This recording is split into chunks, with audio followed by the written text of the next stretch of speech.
ప్రభునామంలో మీకు అందరికీ వందనాలు చెల్లిస్తున్నానండి. నేను ఎవరినో మీకు చెప్పాలంటే పరంజ్యోతి గారి మిస్సెస్ని. మరి 1977లో మాకు వివాహం అయింది. అప్పటికే వారు ఈ ఫెలోషిప్లో 73 నుంచి ఉన్నారు.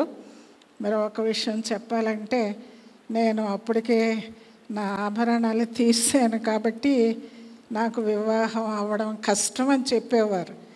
కానీ దేవుని కృపలో, దేవుని ఏర్పాట్లో మరి వారిని నాకు భర్తగా ప్రభు ఇచ్చారు. మీలో చాలామందికి తెలుసు, అది పిఠాపురంలోనే జరిగింది ఆ వివాహం. ప్రియమైన దేవుని బిడ్డలారా, ఈ దినాన్ని మరి చాలా అల్పురాల్ని, అయోగ్యురాల్ని అయినప్పటికీ దేవుడు నాకు ఈ అవకాశం ఇచ్చారు. ప్రభు మహిమ కొరకే, అంతే ఈ సాక్ష్యాన్ని నేను చెప్తున్నాను.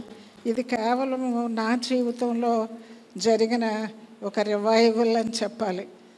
Personal revival. ఎలా జరిగింది అంటే, మరి మేము అక్టోబరు 24వ తారీఖుని మా 46వ సంవత్సరం వెడ్డింగ్ యానివర్సరీ జరుపుకున్న తర్వాత ఒక రకమైన వీక్నెస్ నాలో ప్రవేశించింది. అది అలాగ అయిపోయిన తర్వాత నాకు ఏమీ తెలియదు. కానీ నవంబరు 1 నుంచి మనుషుల్ని గుర్తించలేని పరిస్థితిలోకి వెళ్ళిపోయాను. 2 పిల్లలు మాకు. మొదటి అమ్మాయి సేవ చేస్తుంది విశాఖపట్నంలో. 2వ కుమారుడు డాక్టరు. అయినప్పటికీ వారు కూడా పాస్టరల్ ట్రైనింగ్ అయ్యారు, ఆర్డైన్డ్. అండ్ వారు కూడా దేవుని సేవలో వాడబడుతున్నారు. మరి నాకు తెలియదు అప్పటి నుంచి. మా హస్బెండ్ మా కొడుకు ఫోన్ చేస్తే వెంటనే వచ్చి నన్ను ఆసుపత్రికి తీసుకెళ్ళడం జరిగిందట. కనుక నవంబర్ అంతట్లో చాలా సీరియస్ అయిపోయి ప్రాణం మీదకి వచ్చేసి ఇంకా బ్రతుకుతాననే ఒక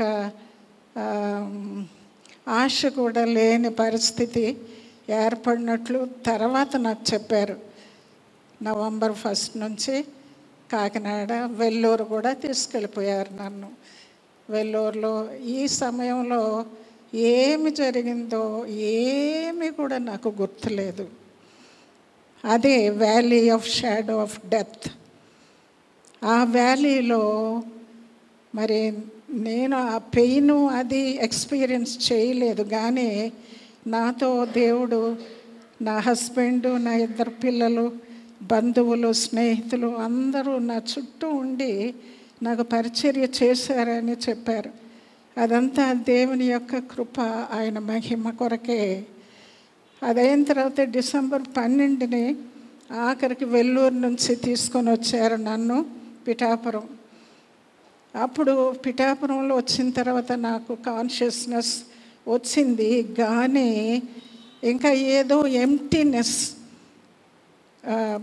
హృదయంలో, మనస్సులో ఎంప్టీనెస్, బ్లాంక్. దేవునితో మాట్లాడలేకపోతున్నాను, మనుషులతో. అలాగ ఒక వారం గడిచాక నేను అలాగ ఒకరోజు అలా పడుకొని కన్నీరు విడుస్తూ, ప్రభువా, ఇది ఈ అనుభూతి నేను భరించలేను, మీరు మాట్లాడండి. ఏం జరిగిందో నాకు తెలియదు, ఏమీ తెలియదు నాకు, మాట్లాడండి అంటే అప్పుడు ప్రభువు మాట్లాడారు.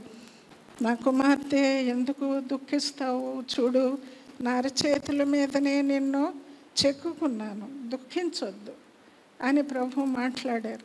అప్పుడు నాకు కొంచెం జీవం వచ్చినట్టు అనిపించింది. అవును, నా దేవుడు మాత్రం నన్ను విడిచిపెట్టలేదు. కనుక ఇంకా అప్పటి నుంచి ప్రతిరోజు నేను ప్రభుతో మాట్లాడుతున్నాను, ఆయన కూడా మాట్లాడుతూ ఉన్నారు. ఒక దినాన్ని ఆయన నాకు లాజరస్ని చూపిస్తున్నారు. చూడు, లాజరస్ని నేను బ్రతికించలేదా అని చెప్పారు. అవును ప్రభు అని చూస్తూ ఉన్నాను. కానీ ఇంకొకటి ఆయన జ్ఞాపకం చేస్తున్నారు. ఏమిటంటే, కట్లు విప్పుడి, కట్లు విప్పి పోనీయుడి అన్న మాట నాకు ఆయన వినిపిస్తున్నారు. ప్రియబిడ్డ, కట్లు ఉన్నాయి మనకి, ఎక్స్టర్నల్, ఇంటర్నల్ అని చెప్తున్నారు. ఆయనే నాకు బోధిస్తున్నారు.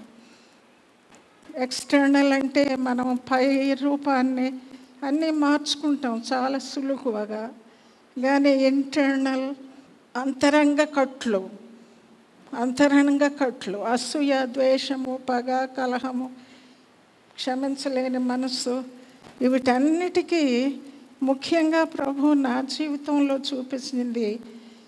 ఇంతకుముందు ఒకసారి 98లో సిక్ అయినప్పుడు ప్రభు నాకు చూపించారు, అందరినీ క్షమించు క్షమించు క్షమించు. హీలింగ్కి క్షమాపణ చాలా అవసరం. నీకు హీలింగ్ రావాలంటే అందరినీ క్షమించాలని. ఆ తర్వాత ఇప్పుడు కూడా ఏం చెప్పారంటే, వ్యసన పడకము, అది కీడుకే కారణం. కీర్తన 37లో చదివితే మనం 4 సార్లు ఆ మాట కనిపిస్తుంది.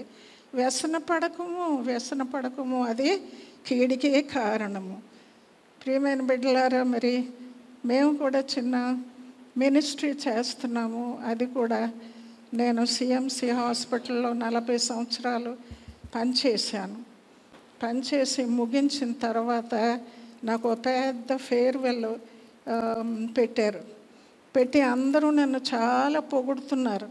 40 సంవత్సరాలు మంచి సేవ చేసేవాని. నేను కూడా లోన గర్విస్తూ ఉన్నాను. అవును, 40 సంవత్సరాలు సేవ.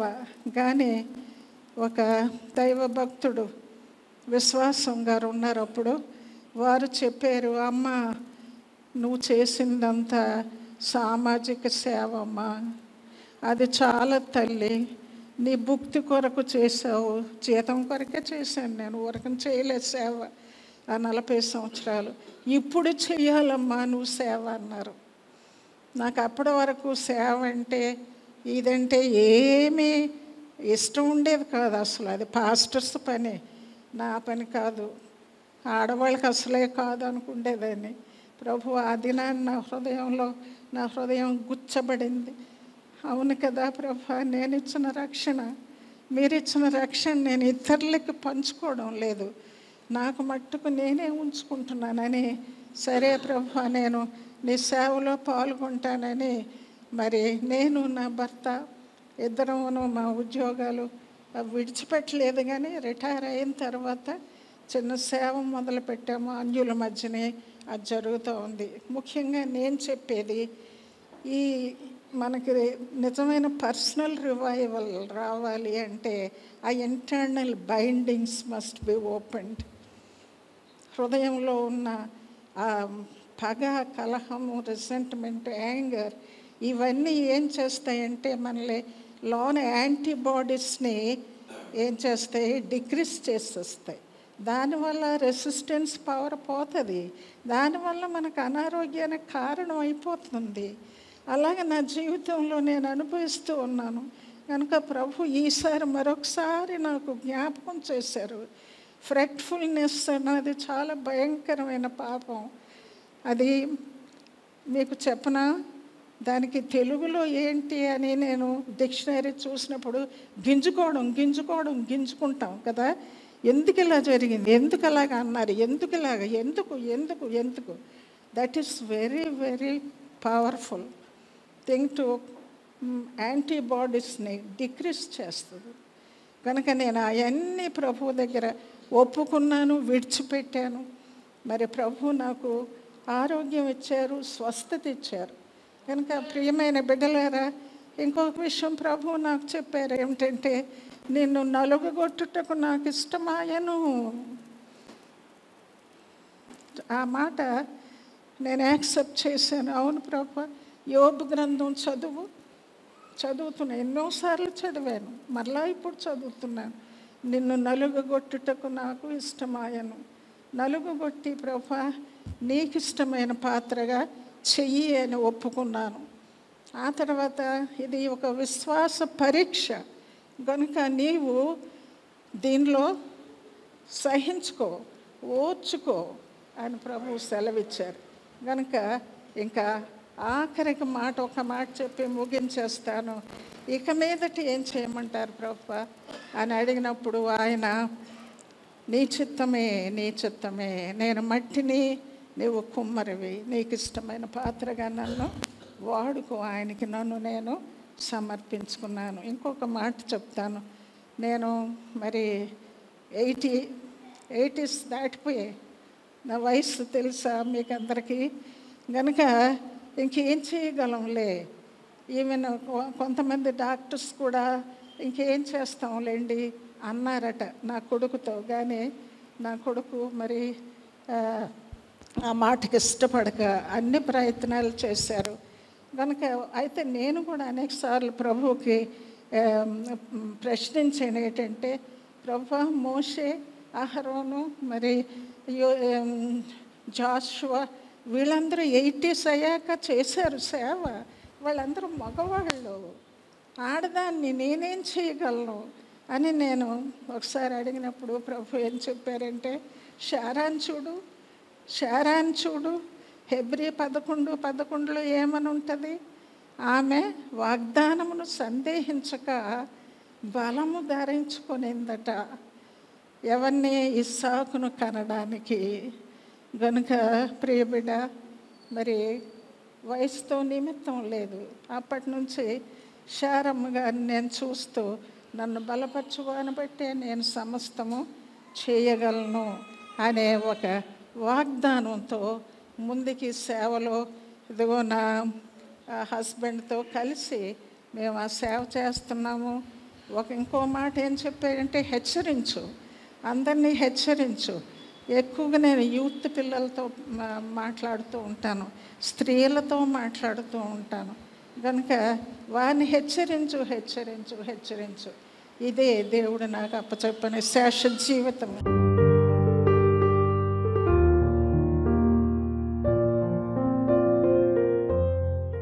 Thank you. First of all, thank God for this day. 1970s లో they are run by the Spirit. Now they are witnessing. అది పిల్లలంగా మేము జరిగింది. కొన్ని మంది అందులో మా ఫాదర్ కూడా ఉన్నారు, దేవుని ఆత్మలో సేవ చేశారు. 1970s నుంచి వాళ్ళ జీవితం, it is only helping us to be spiritual. ఆ ప్లాట్ఫామ్ క్రియేట్ చేసి పేరెంట్స్గా లేకపోతే రిలేటివ్స్గా how to live a godly life అనేది 1970s నుంచి there is a group of people. దాన్ని రికగ్నైజ్ చేస్తూ టుడే మీటింగ్ మాట్లాడడానికి ఇచ్చిన అవకాశం పెద్దల ఆర్గనైజర్స్ కూడా వందనాలండి. ఇప్పుడు నేను మీ అందరినీ I want to congratulate you and I'm very thankful to you that you are keeping the spirit and you are introducing the spirit to the next generation. ఈ యాక్టివిటీకి హూ ఈజ్ ద ప్లానర్, లేకపోతే who is the incharge, కరెక్ట్గా మన ప్రసంగం ఎంతో నీట్గా వచ్చింది ఈరోజు, పాస్ట్ గారు చెప్పిన వాక్య భాగం. కానీ ఎగ్జాక్ట్గా if that credit is not going to the persons, జనాలు మనల్ని ఇష్టపడరు. ఇప్పుడు రెండోసారి పాస్ట్ గారిని వాక్యంకి అవకాశం ఇస్తారో లేదో తెలీదు, ఎందుకంటే it is speaking directly to the spirit.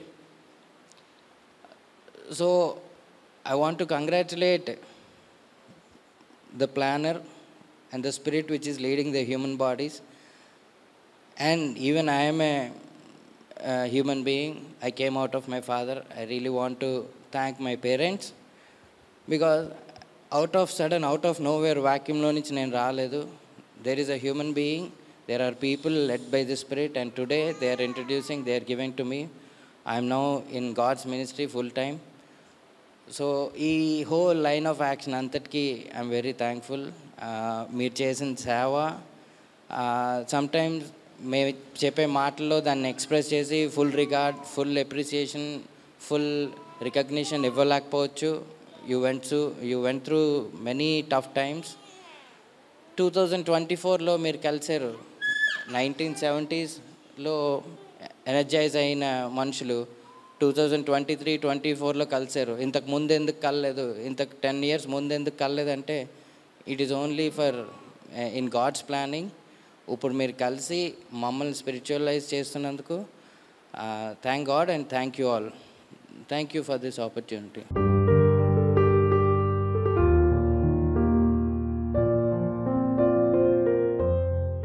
ఎంతో గొప్ప ఆధిక్యత ఇచ్చారు, దేవుడు ఇచ్చారు. ఎందుకంటే ఇదంతా 1970sలో అయ్యింది. అంటే ఇంకా మేము ఎవరం పుట్టలేదు, చాలామంది పుట్టలేదు ఇంకా అప్పటికి. మేము మా బర్త్ కన్నా ముందు ఎంతో పెద్ద రివైవల్ అయింది వైజాగ్లో. మా మామయ్య గారు పాస్టర్ ఎఫ్రాయిం గారు ఆయన చెప్తుంటే, హిస్టరీ గురించి చెప్తుంటే ఎలా ఉంటుందంటే ఒక 3-4 generations ని లీడ్ చేయగలిగే ఎంతో పెద్ద ఉద్యమం స్టార్ట్ అయింది 1970sలో విశాఖపట్నంలో. ఎంతోమంది గొప్ప దైవ సేవకులందరూ చాలా లీడ్ చేశారు అప్పుడు యూత్ అంతటిని. ఆ యూత్లోని ఉన్న ఎంతోమంది లేరు, కొంతమంది ఉన్నారు ఇక్కడ, కొంతమంది దేవుని దగ్గరికి వెళ్ళారు. అయితే ఉన్నవాళ్ళు తర్వాత జనరేషన్స్ అయిన మాకు ఆ ఉజ్జీవాన్ని పాస్ చేయడానికి దేవుడు ఎంతో కృప చూపించారు. అయితే ఈ అవకాశం ఎంతోమందికి లేదు, దేవుడు మాకు ఇచ్చాడు. దేవునికి వందనాలు. ఆ విషయంకి జరుగుతున్న ఈ పిఠాపురంలో మీటింగ్ ఉంటుంది, దీనికి వెళ్ళాలి, దేని గురించి మీటింగ్ అని ఆలోచించి దేని గురించి మీటింగ్ అని చదువుతుంటే ఎన్నో ఫెలోషిప్స్, ఎన్నో మంది గొప్ప గొప్ప మినిస్ట్రీస్ స్టార్ట్ అయ్యి ఆ 70s ఏరియాలోని. అంతకన్నా ముందు ఉన్న ఎన్నో మినిస్ట్రీస్, కానీ ఆ తర్వాత 70s తర్వాత ఆ ఉజ్జీవింపబడిన యూత్ ఇప్పుడు ఎంతో గొప్ప గొప్ప మినిస్ట్రీస్లో చూస్తున్నాం మనం. పాస్టర్ విక్టర్ ప్రభాకర్ గారి మినిస్ట్రీస్, మన ఎఫ్రాయిం గారి మినిస్ట్రీస్, ఇవన్నీను అంటే నాకు తెలిసిన కొన్ని చిన్నదాన్ని, నాకు ఎక్కువ తెలియదు, కానీ ఇదంతట్లో దేవుడు ఎంతో కృప చూపించారు. ఆ ఉజ్జీవాన్ని ఇలా కంటిన్యూ చేస్తున్న దేవుడికి వందనాలు తెలియచేసుకుంటున్నాము. లేకపోతే మా ఫ్యూచర్ జనరేషన్స్కి ఇంకా ఉజ్జీవంగా దేవుడు అదే ఆత్మ పంపించాలని మనస్ఫూర్తిగా కోరుకుంటూ ఇచ్చిన అవకాశం కోసం దేవుడికి వందనాలు, పెద్దలకు వందనాలు.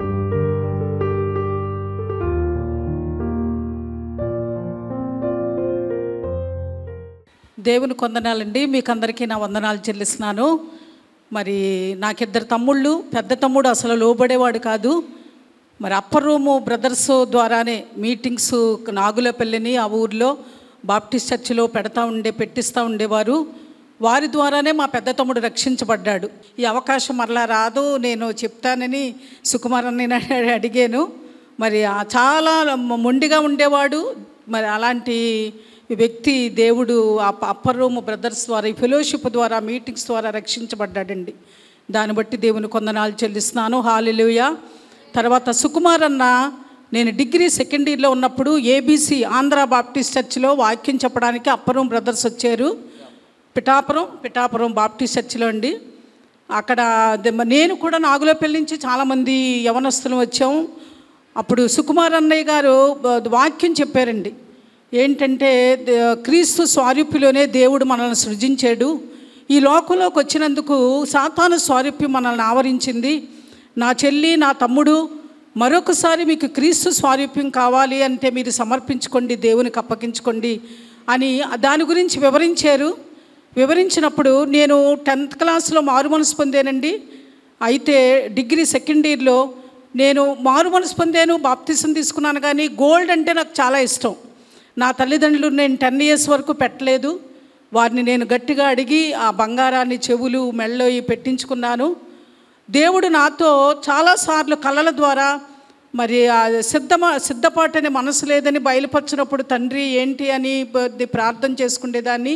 ఆ దినాన్ని ప్రార్థన చేసుకుందామని చెప్పి ఆ మీటింగ్లో అందరూ మోకరించండి అన్నప్పుడు నేను మోకరించి, నీకు ఇష్టం లేనిది నాలో ఏముందో తీసే ప్రభువా, నన్ను నేను మీకు అప్పగించుకుంటున్నాను, నీ కొరకు జీవిస్తానని నేను ప్రార్థన చేసినప్పుడు, నా కుమార్తె, నాకంటే గోల్డ్ నువ్వు ఎక్కువ ప్రేమిస్తున్నావు, ఈ అలంకరణని, నీ స్వారూప్యాన్ని నాకు సమర్పించి నా స్వారూప్యలోకి నేను మారుస్తానని దేవుని స్వరం నాకు వినబడిందండి. వినబడగానే మళ్ళీ ఫైనలీ హాస్టల్కి వెళ్ళాలి. చాలామంది అడుగుతారు, అక్క ఏంటి ఏమైందని. వారికి అందరికీ నేను ధైర్యంగా చెప్పడానికి గొప్ప శక్తితో నన్ను నింపు ప్రభువా, నన్ను తాకు, ధైర్యం కలిగిన ధైర్యం కలిగిన హృదయం, మనస్సు చెప్పడానికి శక్తిని అని చెప్పి నేను ఏడుస్తూ చాలా కన్నీరుతో ఎవరికి వాళ్ళే గగ్గోలు పెట్టి ఏడుస్తున్నారు. ఆ మీటింగ్కి వచ్చిన ప్రతి యవనస్తులు కుమారులు కుమార్తెలు కూడా నేను ఏడుస్తూ చేస్తున్నప్పుడు పైనుంచి ఒక పవర్ నాలో దూరిందండి. ఎప్పుడైతే ఆ పవర్ నాలో దూరిందో, మారు మనసు పొంది బాప్తిసం తీసుకున్నా సరే, మరి ప్రత్యేకమైన నా చూపుల్లో, నా కన్నుల్లో, నా హృదయంలో గొప్ప మార్పు నాకు మరలా కలిగినట్లు నేను అనుభవించాను. ఆ తర్వాత తండ్రి, నా స్వారూప్యం నీకు సమర్పిస్తాను అని అన్నావు కదా, నువ్వెందుకు ఇంకా నీ స్వారూప్యం నాకు సమర్పించలేదని 3 రోజులు నేను ఇంటికి వెళ్ళిపోయినా, మీటింగ్స్ అయినా స్వరం నాకు అలా వినబడతానే ఉందండి. 3వ రోజు మా నాన్నగారితో చెప్పి, ఒకవేళ ఆ స్వరం వస్తువులు తీసేస్తే మానేస్తుందేమో స్వరం వినబడ్డం అని చెప్పి నేను అనుకుని, నేను వస్తువులు తీయగానే ఆ స్వరం నాకు వినబడ్డం మానేసింది. దేవుడు నా జీవితంలో ఏదో కార్యం చేయడానికి దేవుడు ఈ స్వరాన్ని నాకు వినిపించాడని దేవునికి నన్ను నేను సమర్పించుకున్నాను. మరి అప్పర్ బ్రదర్స్ ద్వారా మా నాన్నగారు నా మ్యారేజ్ అవ్వకముందే, నేను డిగ్రీలో ఉన్నప్పుడే మరి సామలకోట్ల మీటింగ్స్ అయినా, వైజాగ్ అయినా, ఎక్కడైనా నన్ను తీసుకెళ్తూ ఉండేవారండి. మరి వారి ద్వారా మా కుటుంబం మేము చాలా మేళ్లు పొందాం. వారి ప్రార్థనలు, వారి సహవాసం ద్వారా, దాన్ని బట్టి దేవుని కొందనాలు చెల్లిస్తే మాటలు ముగిస్తున్నానండి. వారి పెద్ద తమ్ముడు విజయ్ కుమార్ మారినప్పుడు ఆ కుటుంబంలో అదొక పెద్ద పండుగ. ఆయన ఎప్పటి నుంచో ఒక మంచి మేకపోతుని పెంచేవారు వీళ్ళ నాన్నగారు ఆనందరావు మేస్టర్. ఆ బాబు మార్మన్స్ పొందగానే మళ్ళీ అప్పరం నుంచి సహోదరులను ఇన్వైట్ చేసి పెద్ద మీటింగ్ పెట్టి, ఆ చిన్న కుమారుడు వచ్చినప్పుడు మంచి బలిసిన పశువుని వధించారు కదా, అలా వధించి దాన్ని సెలబ్రేట్ చేశారు. దేవుని కార్యాలు అలా జరిగేవి. నా బ్రదర్ డేవిడ్ రాజ్, మీ సేవ అభివృద్ధికి సీక్రెట్ ఏంటో నాకు అర్థమైంది. అమ్మగారు వాయిస్లో పవర్ ఉంది, అమ్మగారులో పవర్ ఉంది. మరి ఎఫ్రాయిం చర్చ్ నిలబడ్డదంటే మా మరదలు, మా మేనమామ కూతురు, ఆవిడ వల్ల ఎఫ్రాయింలో ఏమీ లేదు. అలాగే నా సంఘం నిలబడ్డదంటే నాలో ఏం లేదండి. 1000 మంది సభ్యులు నాకు మా పాస్టమ్ గారే. డేవిడ్ రాజు గారు, now I came to know the secret behind your ministry. అమ్మగారు అలాగే సాగించండి, కొనసాగించండి, ఆపకండి. God bless you. మరి సేవలో మరి మన ప్రభాకర్ గారు చెప్పినట్లు పాస్టమ్ గారు చాలా సహకారిగా ఉన్నారు. ఆల్ నైట్ ప్రేయర్స్ నడిపిస్తూ ఉంటా. కొన్నిసార్లు నేను లేనప్పుడు వారే వాక్యం చెప్తారు చర్చిలో. So I'm really blessed. Thank you very much.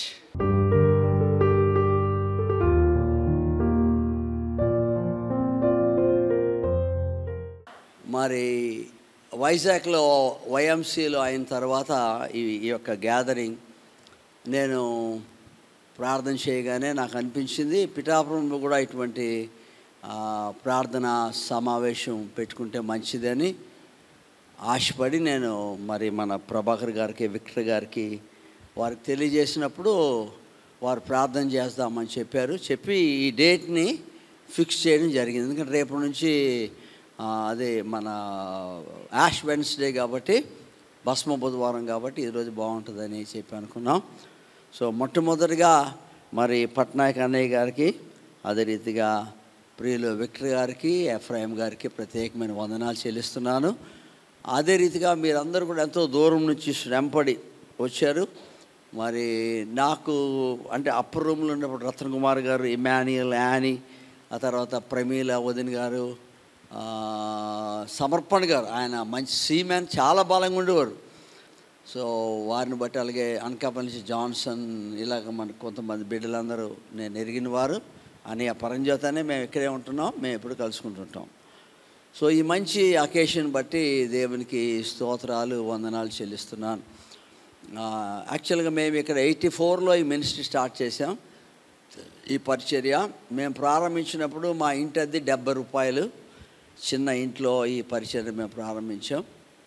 ఆ తర్వాత ప్రభువారు ఈ సేవను అట్లా నెమ్మదిగా ఆశీర్వదించారు. ఇప్పుడు మీరు కూర్చున్నదంతా కూడా వరి పొలం. ఇది ఈ పొలాల్లో మట్టి కప్పి ఆ వాళ్ళని వెళ్ళి ట్రాక్టర్లు అడిగి ఆ మట్టి కప్పిన తర్వాత అట్లాగే ఇక్కడ కరెంట్ లేదు, ఏమీ లేదు. విపరీతమైన దొంగలు. ఎంత దొంగలు అంటే మేము పెంచుకున్న కుక్కనే కూడా ఎత్తుకుపోయారు, అంత దొంగలు. సో రాత్రులు నిద్రపోవాలంటే చాలా భయం వేసేది.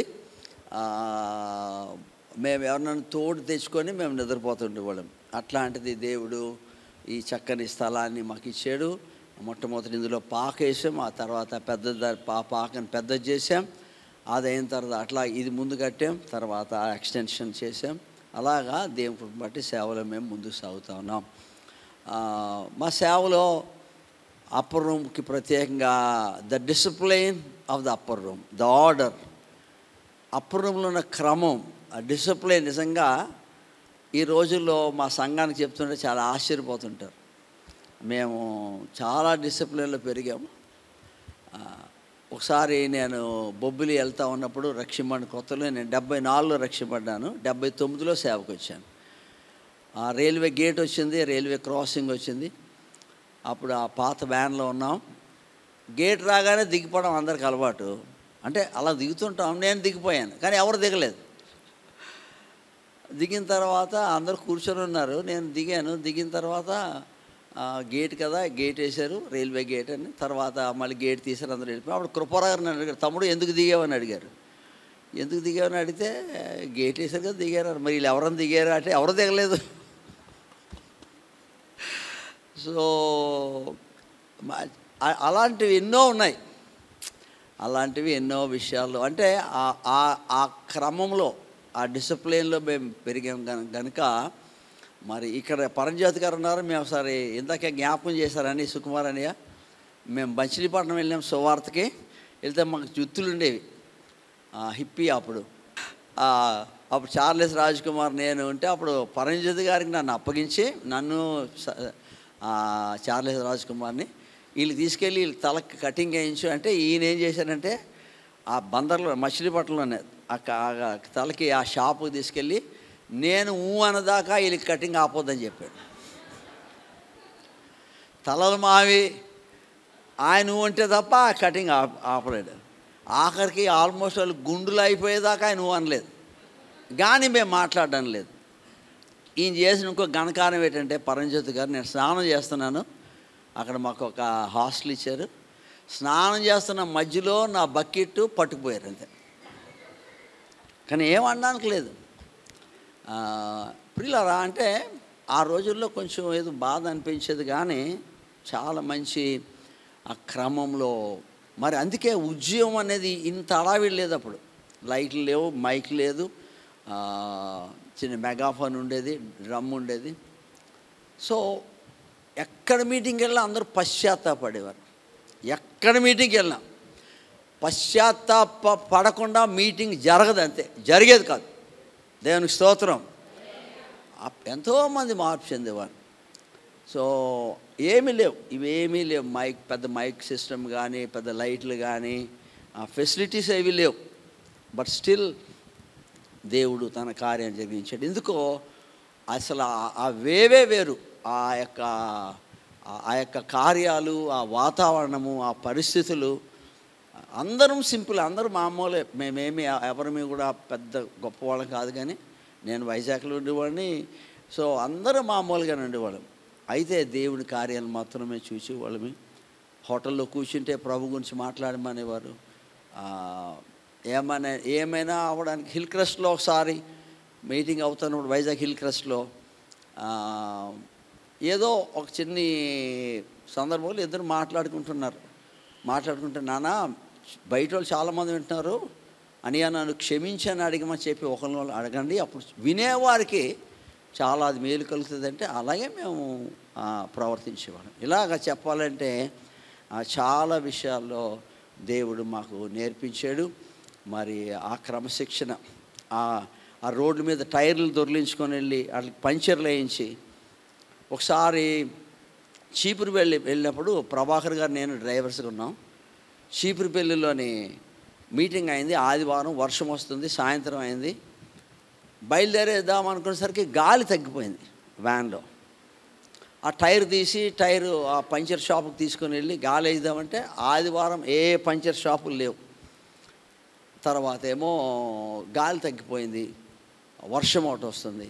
అప్పుడు ప్రభాకర్ బ్రదర్ నేను ఆలోచన చేసి, ఎవ్వరికి ఏం చెప్పొద్దు, ప్రార్థన చేసి ఇదే టైర్ వేసేద్దాం అన్నాం. అనుకొని ప్రార్థన చేసి అదే టైర్ వేసేసి మీరు అందరూ ప్రార్థన చేయండి అని చెప్పి ప్రభాకర్ గారు నేను డ్రైవ్ చేసి విశాఖపట్నం వచ్చిన తర్వాత, ఇప్పుడు మీరు అందరూ స్తోత్రాలు చెప్పండి అన్నాను. దేనికంటే మీకు తెలియదు, ఇందులో గాలిపోయింది, మేము ప్రార్థన చేసి మీకు ఎవరికీ చెప్పలేదు, దేవుడు మనల్ని క్షేమంగా తీసుకొచ్చాడని చెప్పాను. దేవునికి స్తోత్రం. సో ఇట్లాగ ఎన్నో విషయాల్లో దేవుడు మా యొక్క జీవితాల్లో నేర్పించాడు.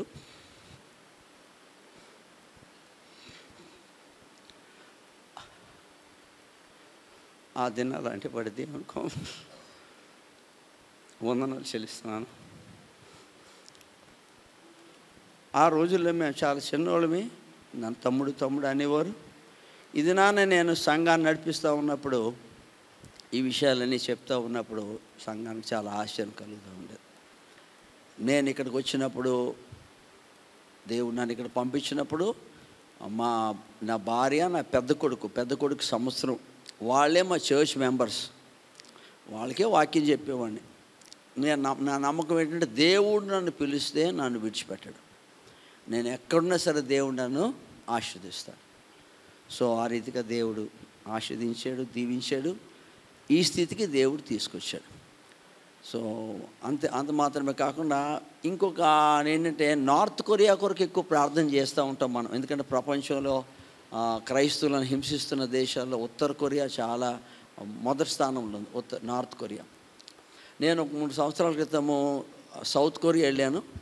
సౌత్ కొరియా వెళ్ళినప్పుడు మామూలుగా అక్కడ మీటింగ్స్లో వాటిలో ఉండిన తర్వాత నాకు తెలియదు, వాళ్ళు మమ్మల్ని ఆ యొక్క సౌత్ కొరియా చూపించినటువంటి ప్రాంతాల్లో వాళ్ళని ఒక ప్రాంతానికి తీసుకెళ్ళి, అదేంటంటే నార్త్ కొరియా సరిహద్దుకు తీసుకెళ్ళారు. ఆ కొండ మీదకి వెళ్ళి చూసేసరికి మధ్యలో నది ఉంది, అటు నార్త్ కొరియా, ఇది సౌత్ కొరియా.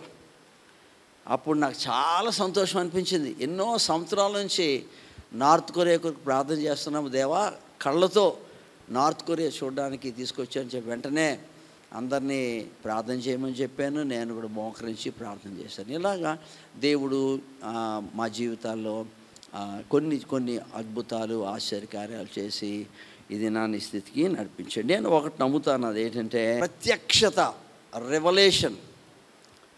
దేవుడు ప్రత్యక్షత కలిగిన వాడిని దేవుడు విడిచిపెట్టడు. ఆమేన్, గట్టిగానండి. Hallelujah. If you have the revolution of God will never leave you. So Abraham జీవితంలో ఆయన ప్రయాణం అంతట్లో దేవుని ప్రత్యక్షత ఉంది. సో దేవుని చేత ప్రత్యక్షపరచబడిన వారి సేవ చాలా డిఫరెంట్గా ఉంటుంది.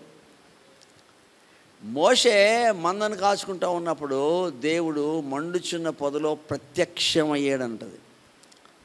ఈ ప్రత్యక్షత అనే మాట చాలా గొప్ప మాట బైబిల్లో. ప్రియులారా, మనం నడిపిన సంఘాలు ఏంటి?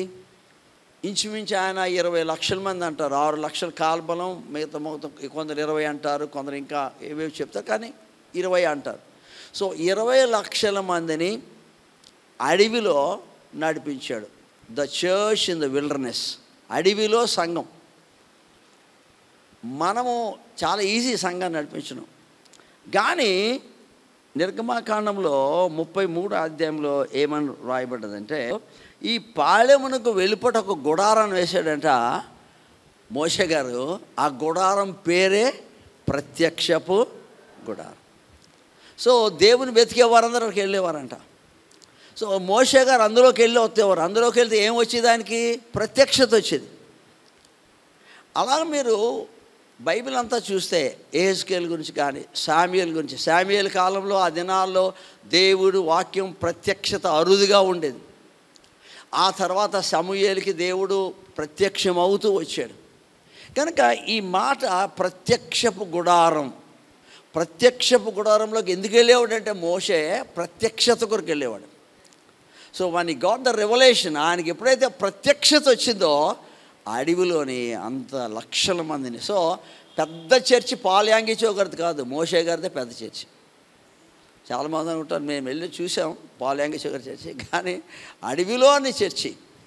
ప్రియులారా, కాబట్టి ఈ గొప్ప ప్రత్యక్షత కొరకు మనం ప్రాకులాడినప్పుడు, ప్రయాసపడినప్పుడు ఆ గొప్ప ఉజ్జీవాన్ని మనం చూడగలం. మనల్ని దేవుడు ఊరికే ఉంచడు, మనల్ని కదిలించేస్తాడు, మనల్ని విలవిలాడించేస్తాడు. అందుకే నాకు అనిపిస్తూ ఉంది, ఆయా సమయాల్లో దేవుని దూత వచ్చి నీటిని కదిలించినప్పుడు ఎటువంటి వ్యాధి గలవాడైనా అందులో దిగినప్పుడు స్వస్థపరచబడతాడు అన్నప్పుడు నాకు అనిపించింది ఆ దేవుని దూత మనమే. నీరు దేవుని వాక్యం. ఈ నీటిని కదిలించగలిగిన కెపాసిటీ మనలో ఉంటే ఎవడైనా బాగుపడతాడు. అంతే. ఎవరికైనా ఎవడైనా ఉద్యమం పడతాడు, ఎవడైనా బలపరచబడతాడు. ఎందుకంటే ఆ నీటిని కదిలించే శక్తి ఆయా సమయాల్లో. ప్రియమైన వాళ్ళారా, గనుక ఈ దినాల్లో దేవుని కృపను బట్టి దేవునికి నేను వందనాలు చెల్లిస్తున్నాను.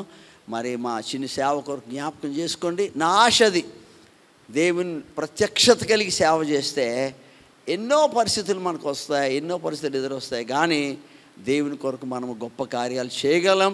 ఎందుకంటే దేవుడు మనతో ఉంటాడు. నేను నమ్మే దాంట్లో వాక్యాన్ని నమ్ముతాను. నేను నమ్మే దాంట్లో ఐ బిలీవ్ ఇన్ ప్రేయర్. ప్రార్థనని నేను నమ్ముతాను. ప్రార్థన ద్వారా దేవుడు చేయలేని కార్యం అంటూ ఏమీ లేదు. నా జీవితంలో, నా సమస్యల్లో, నా కుటుంబంలో ఎన్నోసార్లు ఎన్నో పరిస్థితుల్లో సైతాన్ని కలుగు చేసుకున్నప్పుడు నేను చేయగలిగింది ప్రార్థన.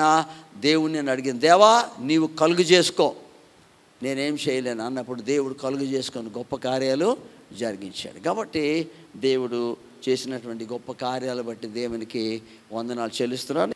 కనుక దేవుడు మరి ఇచ్చినటువంటి మంచి సమయాన్ని బట్టి, అవకాశాన్ని బట్టి, సహకరించిన వారిని బట్టి, ప్రార్థన చేసిన వారిని బట్టి, చర్చ్ మెంబర్స్ బట్టి, దూరం నుంచి మీ అందరికీ ప్రత్యేకమైనటువంటి వందనాలు. Thank you very much.